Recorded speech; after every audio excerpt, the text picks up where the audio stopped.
अब हम लोग जो पहले पढ़े थे मल्टीप्लिकेशन ऑफ मैट्रिसेज पढ़े थे। मल्टीप्लिकेशन ऑफ मैट्रिसेज पिछला टॉपिक हम लोग पढ़े थे, कैसे किया जाता है मल्टीप्लिकेशन। और मल्टीप्लिकेशन करने का बहुत अच्छा टेक्निक बताए थे कि फर्स्ट का कॉलम दूसरा का रो मतलब CR।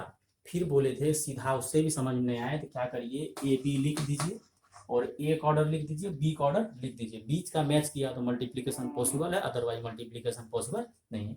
फिर हम बोले थे कि पहले 5 इंटू 2 10 होता था, 2 इंटू 5 भी 10 होता था, लेकिन यहाँ मल्टीप्लिकेशन ऑफ मैट्रिसेज में क्या बोले थे कि AB BA के बराबर हो भी सकता है, नहीं भी हो सकता है। ये कोई जरूरी नहीं है कि AB जो है आपका BA के बराबर होगा, और वो आप प्रूव किए थे लास्ट में, सबसे लास्ट क्वेश्चन में, कि AB और BA जब निकाले थे दोनों बराबर नहीं आया था। अब अगला हम लोग पढ़ते हैं प्रॉपर्टीज, ये थोड़ा अच्छा लगेगा पढ़ने में।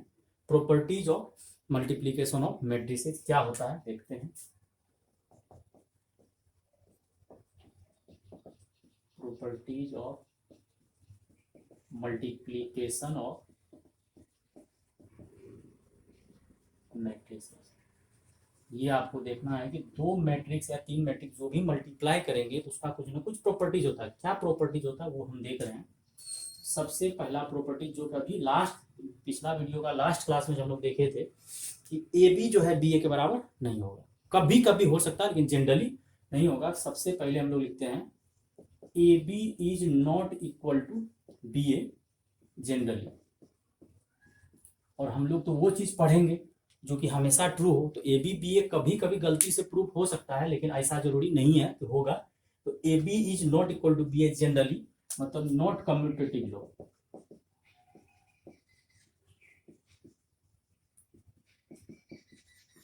या रहने दीजिए नॉट कम्यूटेटिव।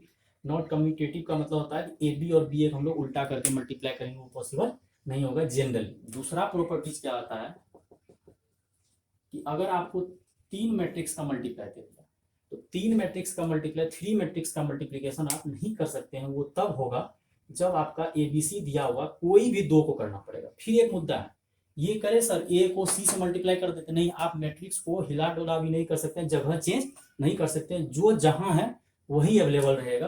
तो आपको क्या करना पड़ेगा, A को B से मल्टीप्लाई कर दीजिए, C को बाद में कर दीजिए, या ऐसा कर सकते हैं A को छोड़ दीजिए, B और C को मल्टीप्लाई कर लीजिए, फिर जाके बाद में मल्टीप्लाई कर दीजिए।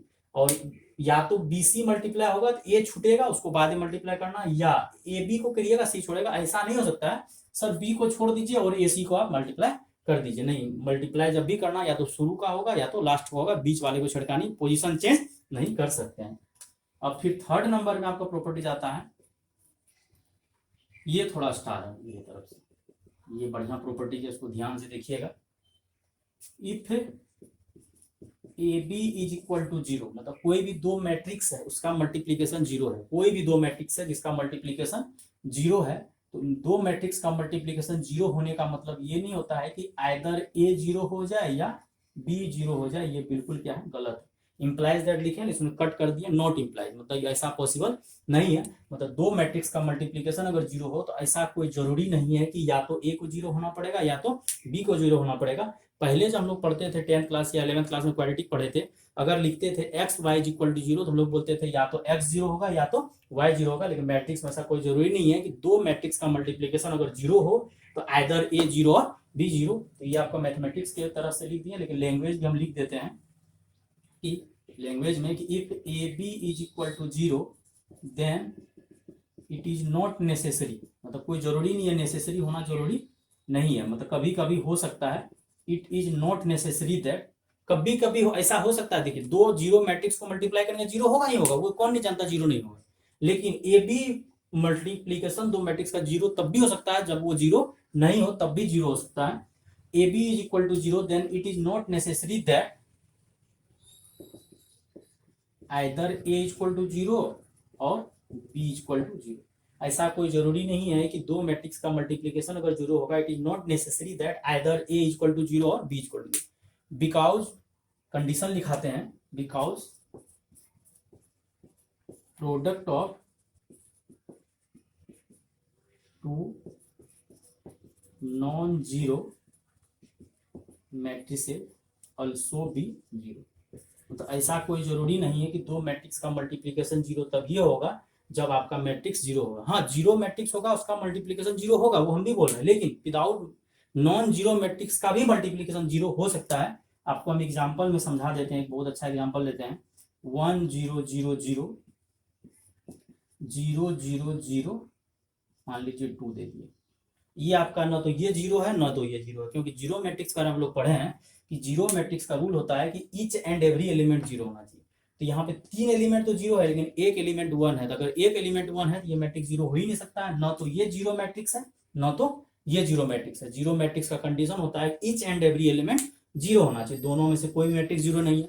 और इसको देखिए मल्टीप्लाई करते हैं, लिख देते हैं not equal to zero, not equal to zero, मतलब दोनों मैट्रिक्स जीरो नहीं है। जीरो मैट्रिक्स होने के लिए यहाँ भी जीरो होना चाहिए था, यहाँ भी जीरो होना चाहिए था। अब इसको मल्टीप्लाई करते हैं, इसको हॉरिजॉन्टल घेरिए और इसको वर्टिकल घेरिए, और फर्स्ट पे जाएगा ये, फिर सेकंड पे जाएगा, दोनों पे गिरेगा, जब तक खत्म नहीं हो जाए तब तक ये गिरते रहेगा। तो ये 1 को किससे मल्टीप्लाई कीजिएगा? जीरो से। अब जल्दी जल्दी करते हैं, सीख ही गए पिछले क्लास में मल्टीप्लीकेशन क्या होता है। अब 1 को जीरो से मल्टीप्लाई कीजिएगा, कितना हो जाएगा? जीरो। फिर जीरो को किससे मल्टीप्लाई करेंगे? Plus zero. फिर ये 1 किस पे जाके गिरेगा? जीरो पे। तो 1 को जीरो से मल्टीप्लाई किया, जीरो। फिर ये जीरो किससे मल्टीप्लाई होगा? 2 से, खत्म। फिर ये जीरो किससे मल्टीप्लाई होगा? जीरो से। Zero into zero zero. फिर ये फर्स्ट को फर्स्ट से किए, सेकेंड को सेकेंड से, तो ये भी जीरो।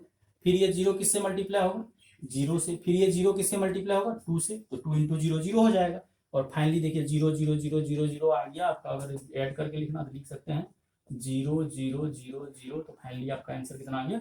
जीरो। देखिए ना तो ए जीरो के बराबर था ना तो बी के जीरो बराबर था, लेकिन उसका प्रोडक्ट कितना आ गया? जीरो। तो ये बहुत स्टार प्रॉपर्टीज है कि दो मैट्रिक्स का मल्टीप्लीकेशन अगर जीरो होगा, ऐसा कोई जरूरी नहीं है कि उस मैट्रिक्स को जीरो होना ही पड़ेगा। विदाउट नॉन जीरो मैट्रिक्स का भी प्रोडक्ट क्या हो जाता है? जीरो।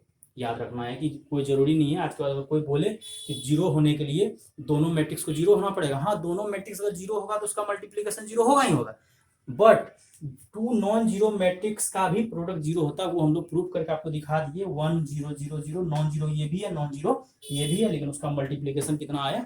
जीरो आया। अब अगला थर्ड नंबर आते हैं। थर्ड नंबर तो हो गया, फोर्थ नंबर आते हैं। हम पहले का क्लास में आप लोगों को बताए थे, बहुत पहले क्लास में, कि अगर कोई भी दो मैट्रिसेज है, तो दो मैट्रिसेज है, जैसे हम लोग पढ़े थे कि 4 को अगर आप 1 से मल्टीप्लाई कीजिएगा, फिर 4 को आप 1 से मल्टीप्लाई किया, कितना आया? 4। हम हमेशा वही बोल रहे हैं। और 1 को भी 4 से मल्टीप्लाई किया, क्या हो गया? 1। और उस टाइम में जब टाइप ऑफ मैट्रिसेज पढ़ा रहे थे तो आप लोग हम बोले थे कि मैट्रिक्स में आई का आई आइडेंटिटी मैट्रिक्स, जो यूनिट मैट्रिक्स हम लोग बोले थे, तो 1 का काम यहाँ पे कौन करता है? आइडेंटिटी मैट्रिक्स या यूनिट मैट्रिक्स। और आइडेंटिटी का मतलब होता है कि डायगोनली क्या होना चाहिए? 1। मेन डायगोनल 1 होना चाहिए, बाकी बात सब एलिमेंट क्या होना चाहिए? 0। 2/2 हो सकता है या 3/3 हो सकता है। अगर 4 को आप 1 से मल्टीप्लाई किए तब भी 4 होगा, और 1 को 4 से मल्टीप्लाई किए तब भी 4 होगा। उसी तरह से मैट्रिसेज में क्या होगा? अगर आप ए को आई से मल्टीप्लाई करते हैं तो वो ए के बराबर, आई के बराबर नहीं होगा। अगर आप 4 को 1 से मल्टीप्लाई करते हैं क्या होता है? 4। 1 नहीं होता है। 1 को 4 से मल्टीप्लाई करते हैं क्या होता है? 4। उसी तरह से कोई मैट्रिक्स ए है, और यहाँ पे मैट्रिक्स में आई का काम कौन करता है? आइडेंटिटी या यूनिट मैट्रिक्स। तो अगर आप 1 से मल्टीप्लाई कीजिएगा तो वही रह जाता है जो एलिमेंट है। 5 को 1 से किए 5, 8 को 1 से किए 8। उसी तरह से यहाँ पे क्या करेंगे? ए को आई से मल्टीप्लाई करेंगे ए रह जाएगा, और आई को ए से मल्टीप्लाई करेंगे तब भी ए रह जाएगा। तो एक ये भी बहुत अच्छा प्रॉपर्टीज है कि ए को आई, मतलब कोई मैट्रिक्स ए है उसको आइडेंटिटी से मल्टीप्लाई किए, और या आई को फिर किससे किए? ए से किए, तो वो किसके बराबर हो जाएगा? ए के बराबर। और ऊपर हम कंडीशन लिख देते हैं इसी प्रॉपर्टीज में, ए इज ए स्क्वायर मैट्रिक्स।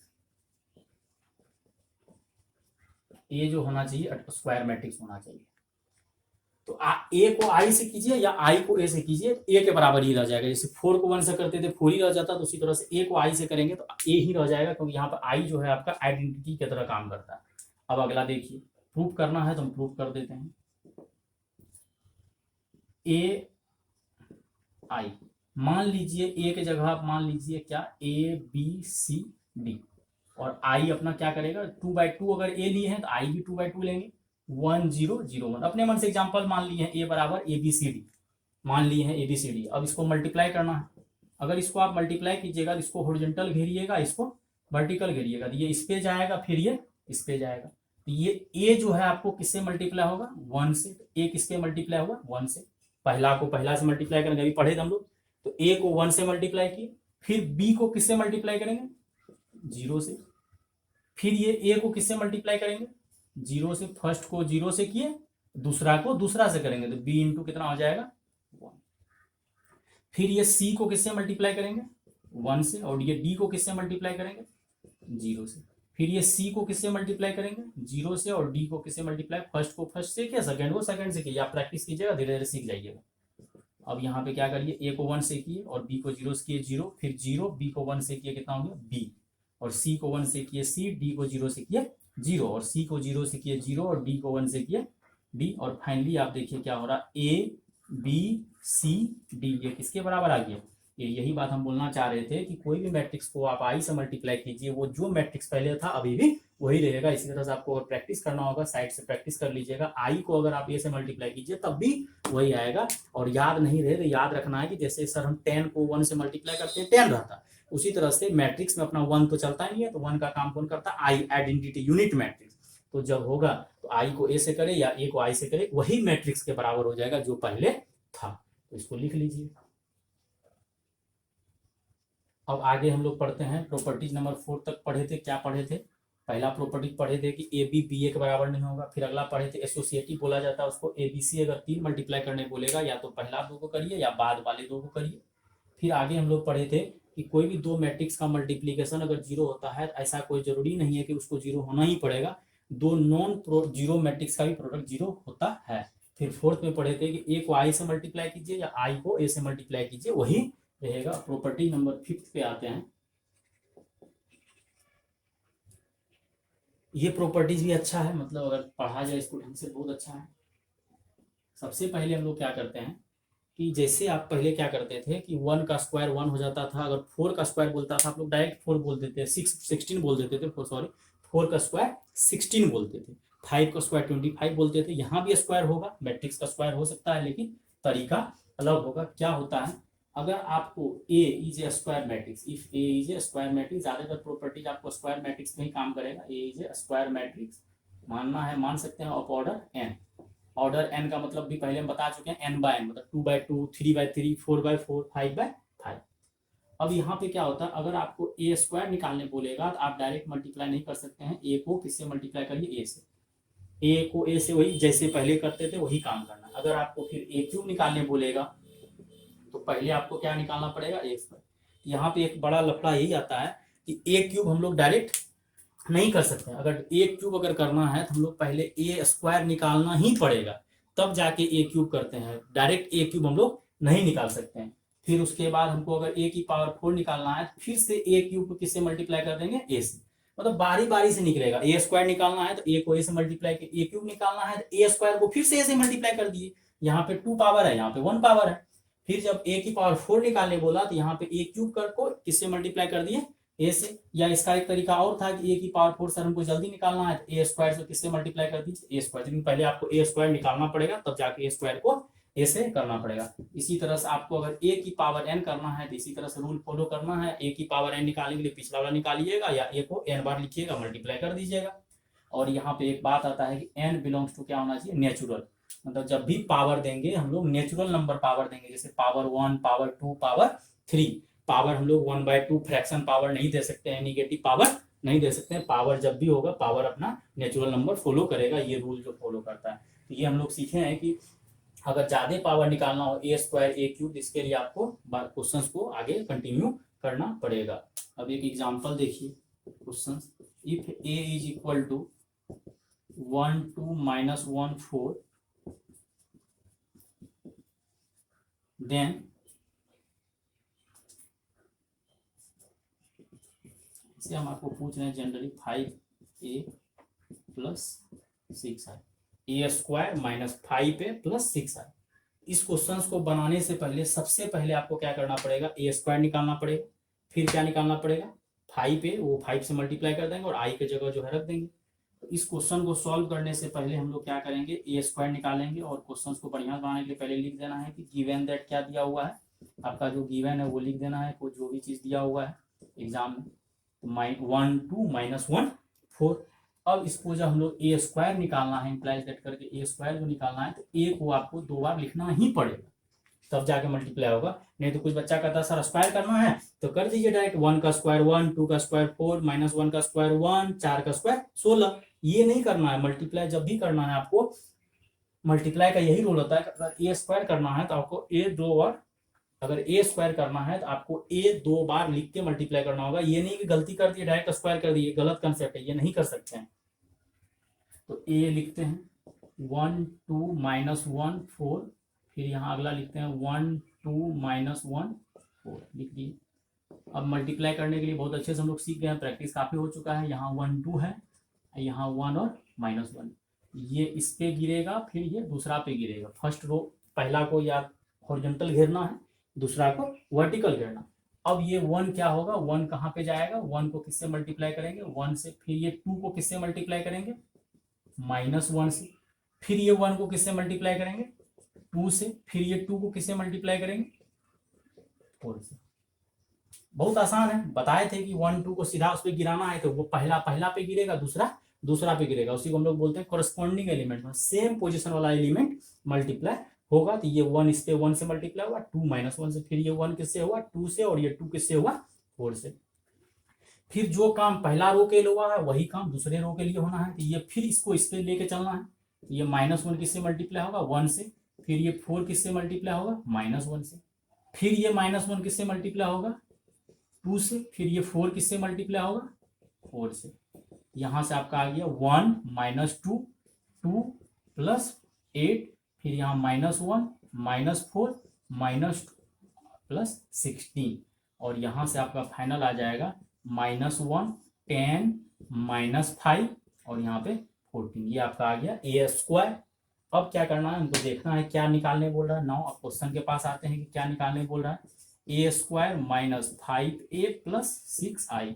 तो ए स्क्वायर के जगह क्या रख दीजिए, -1 -5 10 14 जो आप निकाले हैं, यहाँ पे 5 रख दीजिए। और आपका जो ए है 1 2 -1 4, और प्लस में क्या हो जाएगा 6, और आई का काम तो भाई सबको पता है कि 3/3 रहेगा, तो डायगोनल में 1 देंगे तो 3 1 देंगे, बाकी बस सब जगह 0। और ये 2/2 मैट्रिसेज है, तो यहाँ पे क्या देंगे 1 0 0 1, डायगोनल में, मेन डायगोनल में 0, और सेकेंडरी डायगोनल ये जो भी है इधर क्या दे देंगे 0। अब इसको क्या करेंगे, मल्टीप्लाई कीजिए। और ये तो मल्टीप्लाई पहले ही कर चुके थे। ए स्क्वायर -1 10 -5 14 माइनस, यहाँ पे मल्टीप्लाई कीजिए, 5 को 1 से किए मल्टीप्लीकेशन। ये पढ़े हुए थे पहले हम लोग, scalar multiplication, each and every element क्या हो जाएगा, मल्टीप्लाई हो जाएगा। तो यहाँ 5 हो गया, फिर 5 को 2 से किया, कितना हो गया 10 हो गया। फिर 5 को माइनस को छोड़ दिया, सिर्फ 5 से मल्टीप्लाई कर रहे हैं। फिर ये 5 को -1 से कीजिएगा -5, फिर 5 को 4 से कीजिएगा 20, निगेटिव को बाहर ही छोड़ दिए। और ये 6 से जब मल्टीप्लाई कीजिएगा 6 0 0 6 मल्टीप्लाई हो गया। अब जो करने बोल रहा है वो कर देते हैं। -1 हो जाएगा, यहाँ प्लस है -1, फिर यहाँ क्या है माइनस, तो 5 जो है तो आपका क्या हो जाएगा -5 हो जाएगा। -1 -5, और ये प्लस क्या हो जाएगा 6, खत्म। जोड़ घटा तो करने आता है, सेम पोजीशन वाले जुड़ता है, सेम पोजीशन वाले घटता है, ये खत्म। अब 10 लिख दिए, माइनस यहाँ क्या है 10, फिर प्लस क्या है 0, फिर अगला क्या है -5, फिर माइनस माइनस क्या हो जाएगा +5, फिर अगला क्या हो जाएगा -5 माइनस माइनस +5, अगला यहाँ थर्ड नंबर में क्या है 0। तीनों मैट्रिक्स को एक साथ एडिशन सब्ट्रैक्शन कर रहे हैं। फिर अगला को क्या पकड़िए 14 हो गया, 14 बढ़िया से लिखिएगा, कोई बच्चा कंफ्यूजन 14, फिर यहाँ पे -20, फिर अगला क्या हो जाएगा +6। अगर आप इसको ऐड कीजिएगा 6 -6 0, 10 में 10 0, -5 +5 0, टोटली आपका ये क्या आ गया 0 0 0 0, मतलब आंसर आपका फाइनली क्या आ गया 0 मैट्रिक्स से। तो यहाँ पे हम ये सिखाना चाह रहे थे, अगर ए स्क्वायर मैट्रिक्स है तो आप कैसे मल्टीप्लाई कीजिएगा। ए स्क्वायर है तो पहले आप ए स्क्वायर निकालिए, बाकी बात ये एडिशन सब्ट्रैक्शन जो है आप डायरेक्ट स्क्वायर नहीं चला सकते हैं, 1 का स्क्वायर ये नहीं कर सकते, आपको ए स्क्वायर निकालना, ए को 2 बार मल्टीप्लाई करना पड़ेगा। लिख लीजिए इसको। अब आपका प्रॉपर्टीज नंबर आता है 6, ये भी बहुत अच्छा प्रॉपर्टीज है। पिछला प्रॉपर्टीज पढ़े थे स्क्वायर कैसे निकाला जाता है, अब ये प्रॉपर्टीज पिछले वाले पे ही काम करेगा। और उसके पहले लेकिन आई पे पावर जो देंगे उसके पहले हम लोग क्या करते हैं डायगोनल मैट्रिक्स, ये भी स्टार आप याद रख सकते हैं, multiplication of diagonal matrices, multiplication of diagonal matrices also be diagonal।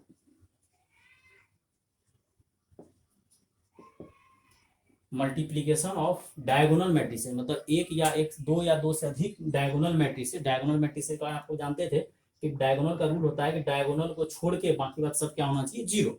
तो डायगोनल मैट्रिसेस का मल्टीप्लीकेशन भी डायगोनल होता है। ये आपको प्रूव करके भी दिखा देते हैं, बाद में आप डायरेक्ट मल्टीप्लाई कर सकते हैं। इसका रूल जो फॉलो करना क्या होता है, डायगोनल मैट्रिसेस का मल्टीप्लीकेशन खुद डायगोनल होगा। ये आपको प्रूव करते हैं। क्या होता है, ए 0 0 बी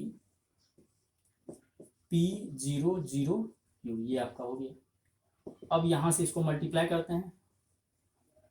और किसी बच्चा को ये समझ में आ रहा है कि नहीं आ रहा है, ये डायगोनल मैट्रिक्स है। लेकिन डायगोनल मैट्रिक्स का रूल होता है कि डायगोनल को छोड़ के बाकी बात सब क्या होना चाहिए, जीरो होना चाहिए। अब इसको जब मल्टीप्लाई कीजिएगा, फर्स्ट पे जाएगा, सेकेंड पे जाएगा, तो ये ए किस पे जाएगा, पी पे जाएगा। फर्स्ट को फर्स्ट से मल्टीप्लाई करेंगे तो ए को पी से मल्टीप्लाई किया, तो जीरो को फिर किससे मल्टीप्लाई किया, जीरो से। फिर ये फर्स्ट पे गया, फिर इसको कहाँ लेके चलते हैं, सेकेंड पे। तो ए किससे जाकर मल्टीप्लाई होगा, जीरो से, और ये जीरो किससे जाकर मल्टीप्लाई होगा, क्यू से, तो जीरो हो गया। फिर ये जीरो किससे मल्टीप्लाई होगा, पी से। फिर ये बी किससे मल्टीप्लाई होगा, फर्स्ट को फर्स्ट से मल्टीप्लाई किया, सेकेंड को सेकेंड से मल्टीप्लाई करेंगे तो ये जीरो हो गया। फिर ये जीरो कहाँ, फर्स्ट पे गया है, फिर कहाँ जाएगा, सेकेंड पे। तो जीरो को किससे मल्टीप्लाई किया, जीरो से। फिर बी को किससे मल्टीप्लाई किया, क्यू से। जीरो को जीरो से, फर्स्ट को फर्स्ट से, सेकेंड को सेकेंड से, तो बी को क्यू से मल्टीप्लाई किया। तो यहां से आपका आ गया ए पी 0 0 बी। यही बात हम आप लोगों को बोलना चाह रहे थे कि multiplication of diagonal matrices also be diagonal, मतलब दो, ये डायगोनल था। डायगोनल का मतलब डायगोनल एलिमेंट को छोड़ के बाकी बात सब क्या है, आजू बाजू जीरो। और इसको जब मल्टीप्लाई किए तो ये भी खुद क्या आया, डायगोनल, डायगोनल मैट्रिसेस आया। तो दो डायगोनल मैट्रिसेस को मल्टीप्लाई करेंगे वो खुद क्या आएगा, डायगोनल मैट्रिसेस। और एक टेक्निक आप सीख गए होंगे कि डायगोनल मैट्रिसेस को मल्टीप्लाई आप नहीं भी करते हैं, डायरेक्ट हो जाएगा। कैसे, ये ए किससे जाके मल्टीप्लाई हुआ, पी से, और ये बी किससे जाके मल्टीप्लाई हुआ, क्यू से। मतलब आज के बाद अगर आपको डायगोनल मैट्रिक्स से मल्टीप्लाई करने बोलेगा तो आप सीधा क्या कीजिए, डायगोनल एलिमेंट को डायगोनल एलिमेंट से मल्टीप्लाई कर दीजिए, कहानी खत्म है। नहीं, बाकी बात आपको करना है कर सकते हैं, लेकिन हम प्रॉपर्टीज में ही आपको पढ़ा दिए कि दो डायगोनल मैट्रिसेस को मल्टीप्लाई अगर करना है तो वो डायगोनल ही आएगा। और वो कैसे आएगा, डायगोनल को किससे मल्टीप्लाई कर देंगे, डायगोनल से। क्लियर हुआ कि नहीं हुआ। और यहाँ पे एक एग्जाम्पल अगर जल्दी से करना चाहते हैं, 1 0 0 2, और अगला हो गया दे दिए इसे 2 0 0 5। शायद ये आपको दिख रहा होगा, दोनों मैट्रिसेस क्या है, डायगोनल। डायगोनल मैट्रिसेस का रूल होता है कि वो डायगोनल को छोड़ के बाकी बात सब जगह क्या होना चाहिए, जीरो। इसको मल्टीप्लाई करने हम लोग समय बर्बाद नहीं करेंगे, डायरेक्ट मल्टीप्लाई कर सकते हैं। 1 को किससे मल्टीप्लाई करेंगे, 2 से, तो 2 हो गया, इधर 0 लिख दीजिए, इधर 0। और ये 2 को किससे मल्टीप्लाई कीजिए, 5 से, तो 5 × 2 कितना हो गया, 10 हो गया। मतलब कितना भी ऑर्डर का डायगोनल मैट्रिसेस हो आप डायरेक्ट मल्टीप्लाई कर सकते हैं। x 0 0 0 y 0 0 0 z। और फाइनली यहाँ पे हम लिख रहे हैं, आपको कुछ और दे दीजिए, p 0 0 0 0 0 q 0 0 0 r। ये भी आपका डायगोनल मैट्रिसेस है, x y z और p q r। डायगोनल को छोड़ के बाकी बात सब क्या है, जीरो। इसको अगर मल्टीप्लाई करना है तो मल्टीप्लाई डायरेक्ट कर देंगे। x को किससे करेंगे, p से, इधर क्या लिख देंगे 0 0, फिर क्या करेंगे 0। y को किससे करेंगे, q से, और यहाँ पे 0 0 0, और z को किससे करेंगे, r से। मतलब आज के बाद अगर आपको डायगोनल मैट्रिक्स को मल्टीप्लाई करना है तो सीधा डायगोनल एलिमेंट को डायगोनल एलिमेंट से कर देना, बाकी कुछ टेंशन लेना ही नहीं है, सॉल्व करने का कोई जरूरत नहीं है। अब अगला, इसी डायगोनल मैट्रिक्स में एक दिमाग और लगाते हैं, पावर पे। सेम डायगोनल मैट्रिसेस पे ही दिमाग लगाते हैं, पावर पे। ये भी इसी में सेट कर देते हैं, यही प्रॉपर्टी में। जैसे आपको a बराबर दिया हुआ है a 0 0 b, 2/2 लेते हैं, आसानी होगा मल्टीप्लाई करने में। अब हम लोग सबसे पहले क्या निकालते हैं, a स्क्वायर निकालते हैं। तो a स्क्वायर जब निकालेंगे तो a को कितना बार लिखेंगे, 2 बार लिख दिए, a 0 0। अच्छा एक बात बताइए, 2 बार सेम मैट्रिक्स को मल्टीप्लाई कर रहे हैं, कोई प्रॉब्लम का बात नहीं है। क्यों, क्योंकि ये खुद कौन सा मैट्रिसेस है, डायगोनल मैट्रिसेस। और अभी रूल पढ़े थे कि दो डायगोनल मैट्रिसेस को अगर मल्टीप्लाई करना है तो वो डायरेक्ट मल्टीप्लाई हो जाता है, क्योंकि मल्टीप्लाई ऐसा नहीं है डायरेक्ट मल्टीप्लाई की। हम मल्टीप्लाई करके जब आपको दिखाए तो पता चला वो मल्टीप्लाई डायरेक्ट ए पी से जाकर मल्टीप्लाई हो गया और बी किससे जाकर मल्टीप्लाई हो गया, क्यू से। अब वही रूल को हम फॉलो कर रहे हैं। तो अगर ए स्क्वायर निकालना है तो अभी क्यों मल्टीप्लाई करें, फिर समय बर्बाद क्यों करें। तो ए को किससे मल्टीप्लाई करेंगे, ए को किससे मल्टीप्लाई करेंगे, ए से, ए स्क्वायर हो जाएगा, 0 हो जाएगा 0, और ये बी किससे जाकर मल्टीप्लाई हो जाएगा, बी से, कितना हो गया, बी स्क्वायर। फिर हम लोग क्या निकालते हैं, ए क्यूब। ए क्यूब के लिए क्या करते हैं, ए स्क्वायर, क्योंकि अभी थोड़ा देर पहले हम लोग पढ़े थे कि ए क्यूब निकालना है तो डायरेक्ट नहीं निकलेगा, पहले ए स्क्वायर निकालना पड़ेगा, फिर ए स्क्वायर को किससे मल्टीप्लाई करेंगे, ए से। तो मल्टीप्लाई कीजिए ए 0 0 बी, ये आपका ए स्क्वायर हो गया और ये आपका क्या हो गया, ए हो गया, और दोनों मल्टीप्लाई होके आपका ए क्यूब हो जाएगा। अब फिर से वही क्या करते हैं कि ये डायगोनल मैट्रिक्स है, अभी भी डायगोनल मैट्रिक्स है, तो ये ए स्क्वायर किससे जाके मल्टीप्लाई होगा, ए से, कितना हो गया, ए क्यूब, और ये 0 हो जाएगा और ये 0, और ये बी स्क्वायर किससे जाके मल्टीप्लाई हो जाएगा, बी क्यूब। और फिर उसके बाद इसी तरह से हम ये बोलना चाह रहे थे कि ए की पावर एन क्या हो जाएगा, ए पे पावर एन 0 0 और बी पे पावर एन। मतलब आज के बाद अगर कोई भी मैट्रिक्स डायगोनल है, तो अगर कोई भी दो मैट्रिक्स को डायगोनल को मल्टीप्लाई करने बोलेगा तो आप डायरेक्ट मल्टीप्लाई कर दीजिए डायगोनल को डायगोनल से, ये दोनों अदर सेम मैट्रिक्स नहीं है।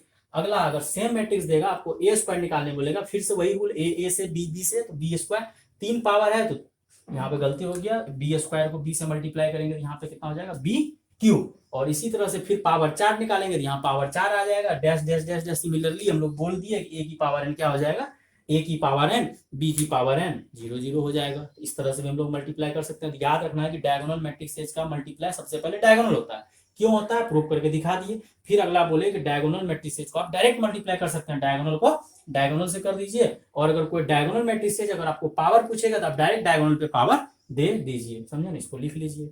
अब आते हैं हम लोग प्रॉपर्टीज नंबर 7 पे। 6 तक तो हो गया, अब 7।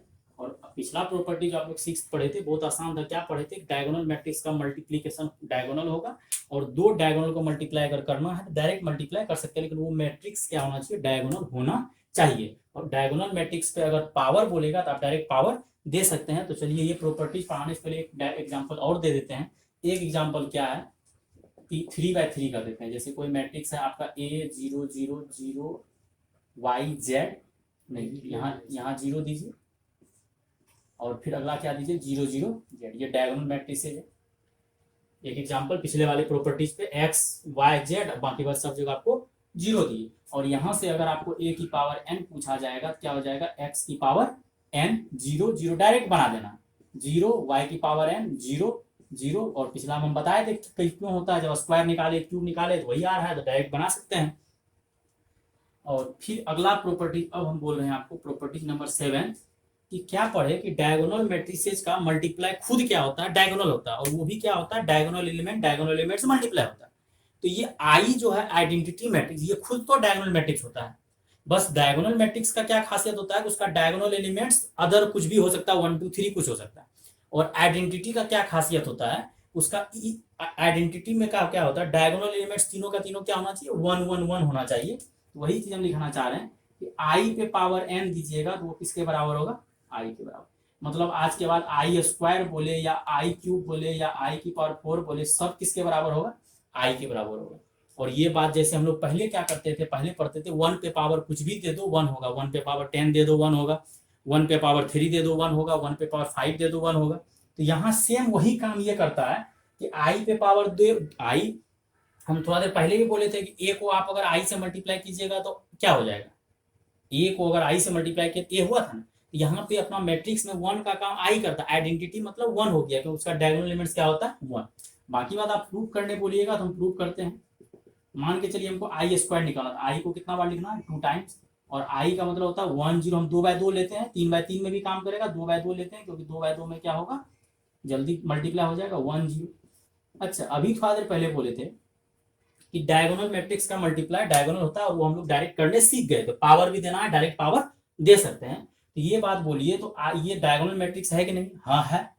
अगर डायगोनल मैट्रिक्स है तो क्या अभी रूल नहीं पढ़े थे, ये 1 किससे मल्टीप्लाई हो जाएगा, 1 फिर 0 फिर 0 फिर 1, तो ये किसके बराबर हो गया, डायरेक्ट 1 को किससे मल्टीप्लाई कर दिए, 1 को 1 से मल्टीप्लाई कर दिए, और ये वाला 1 को किससे मल्टीप्लाई कर दिए, 1 से मल्टीप्लाई कर दिए, क्योंकि अभी पढ़े थे कि डायगोनल मैट्रिक्स का मल्टीप्लिकेशन खुद डायगोनल होगा। और इसी तरह से अगर आपको पावर भी n देने बोलेगा तो ये 1 0 0 1, और बोले थे कि डायरेक्ट पावर क्या चढ़ जाएगा, अभी थोड़ा देर पहले बोले थे डायगोनल मैट्रिक्स है तो डायगोनल मैट्रिक्स में पावर डायरेक्ट चढ़ जाएगा। तो ये 1 1 1 1 आइडेंटिटी होता है, ये खुद डायगोनल मैट्रिक्स ही होता है, डायरेक्ट पावर n चढ़ जाएगा, तो आंसर कितना आ जाएगा 1 0 0 1। तो एक बात याद रखना है कि आई पे कितना भी पावर दे दे वो आई के बराबर ही होगा। जैसे 1 पे कुछ भी पावर दे दे 1 के बराबर होगा, आई पे कुछ भी पावर दे दे आई के बराबर होगा। अगर आपको मल्टीप्लाई करना आई स्क्वायर तो बताए थे 1 को 1 से करेंगे, 1 को क्योंकि डायगोनल मैट्रिक्स होता है, और अगर पावर डायरेक्ट डायगोनल पे चढ़ सकता है तो ये खुद डायगोनल मैट्रिक्स है, तो 1 पे पावर n और 1 पे पावर n 1 1 हो जाएगा। अब अगला प्रॉपर्टी जाता है 8th नंबर। तो अभी हम लोग क्या पढ़े थे कि अगर a का स्क्वायर करना है तो a को 2 बार लिखना है। अगर i पे स्क्वायर किए हैं तो i को 2 बार लिखे हैं। इसी तरह से लोग पढ़ लिए i पे कुछ भी पावर दो i। अब यहाँ पे क्या बात आता है 8 नंबर प्रॉपर्टी में, ये भी बहुत अच्छा प्रॉपर्टीज है। क्या प्रॉपर्टीज है? a प्लस बी का होल स्क्वायर, और यहाँ लिख देते हैं if a and b are square matrices of same order.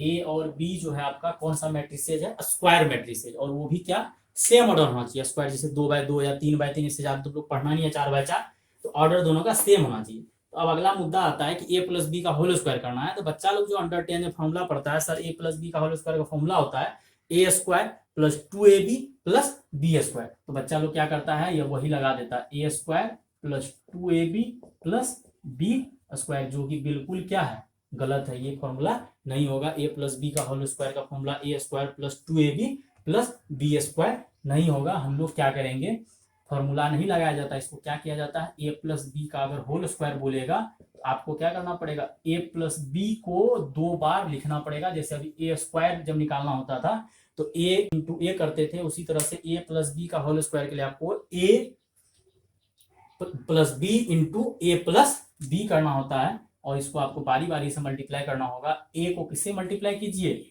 ए से, कितना हो जाएगा? ए स्क्वायर। फिर ए को किससे मल्टीप्लाई कीजिए? बी से, क्या हो जाएगा? A B. फिर बी को किससे मल्टीप्लाई कीजिए? ए से, तो क्या हो जाएगा? बी ए। फिर बी को किससे मल्टीप्लाई कीजिए? बी स्क्वायर हो जाएगा। तो ए प्लस बी का होल स्क्वायर का जब बात आएगा आपका, तो ए प्लस बी का होल स्क्वायर का फॉर्मूला नहीं लगा सकते हैं कि A square plus 2ab plus B square, जो कि बिल्कुल क्या है? गलत है। आपको ए प्लस बी का होल स्क्वायर का फॉर्मूला जो लगाना होगा तो आपको क्या करना पड़ेगा, A square A plus B 2 बार लिखना पड़ेगा, और यहाँ से ए को ए से किए ए स्क्वायर, फिर ए को किससे किए? बी से ए बी, फिर बी को। अब देखिए यहाँ पे मुद्दा क्या होता है आपका, वहां पे ए स्क्वायर बी स्क्वायर मैच कर गया, लेकिन यहाँ पे क्या आ गया? 2ab, जबकि यहाँ क्या आया है? ए बी प्लस बी ए। ऐसा तब पॉसिबल होता है, 2ab तब आता है जब ए बी किसके बराबर होता है? बी के बराबर। और हम लोग क्या पढ़े कि ए बी तो बी के बराबर बी ए के बराबर होता ही नहीं है। हाँ, कभी कभी वो फॉर्मूला सही हो सकता है, कब? जब ए बी किसके बराबर हो जाए? बी ए के बराबर। अगर ए बी बी ए के बराबर अगर अभी हो जाता तो वो फॉर्मूला सही था, लेकिन ए बी बी ए के बराबर जनरली नहीं होता, कभी कभी होता भी है, कभी कभी नहीं भी होता।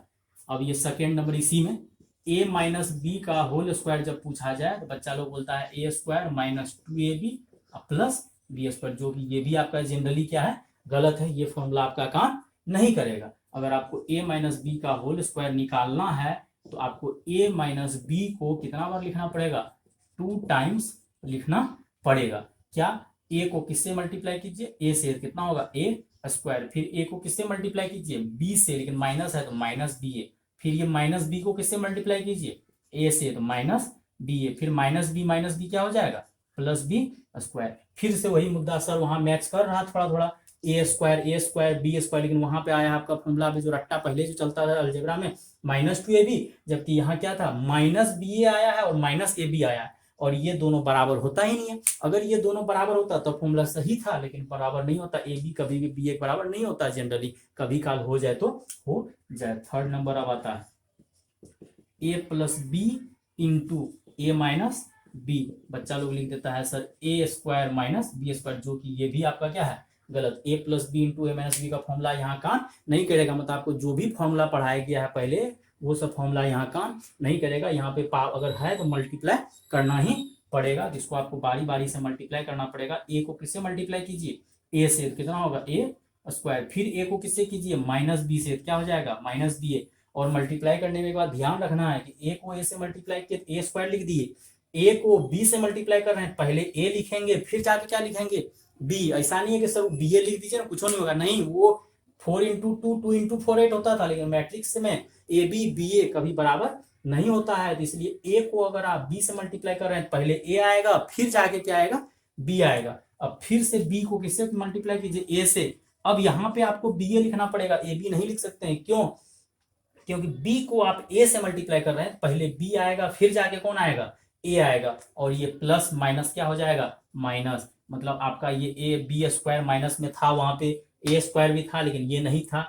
तो क्यों नहीं था, ये तब पॉसिबल होता जब ये दोनों बराबर होता, ए बी और बी ए, तब प्लस माइनस क्या हो जाता, कट जाता, लेकिन ए बी और बी ए बराबर नहीं होता है। तो हम आपको यही बोलना चाह रहे हैं कि जब भी पावर दे, कुछ भी दे, आप उसको जितना पावर दे उतना बार आपको लिखना पड़ेगा। एक ऐसे फोर्थ नंबर लिख देते हैं, अगर आपको ए प्लस बी का पावर 3 दे देगा, 3 दे देगा, तो आपको ए प्लस बी को कितना बार लिखना पड़ेगा, ए प्लस बी और ए प्लस बी। तो आपको मल्टीप्लाई अगर करना है, पहले कोई भी दो को मल्टीप्लाई कीजिए, फिर आप किसको मल्टीप्लाई कीजिए, तीसरे वाले को कीजिए। यहाँ से डायगोनल पे पावर हम लोग पढ़े, डायरेक्ट पावर दे सकते हैं, और आई आइडेंटिटी खुद डायगोनल मैट्रिसेज है, तो डायगोनल खुद अगर डायगोनल मैट्रिसेज है तो आप उस पर कुछ भी पावर दीजिए, आइडेंटिटी मैट्रिक्स है तो 1 पे कुछ भी पावर 1 ही हो जाता है। फिर अगला क्या पढ़े, ए बी अगर स्क्वायर मैट्रिसेज है सेम ऑर्डर का, तो अगर आपको ए प्लस बी का होल स्क्वायर बोलेगा तो आप A square plus 2ab plus B square नहीं लगा सकते हैं, आपको क्या करना पड़ेगा, ए प्लस बी को 2 बार लिखना पड़ेगा, और तो फॉर्मूला लगाना पड़ेगा।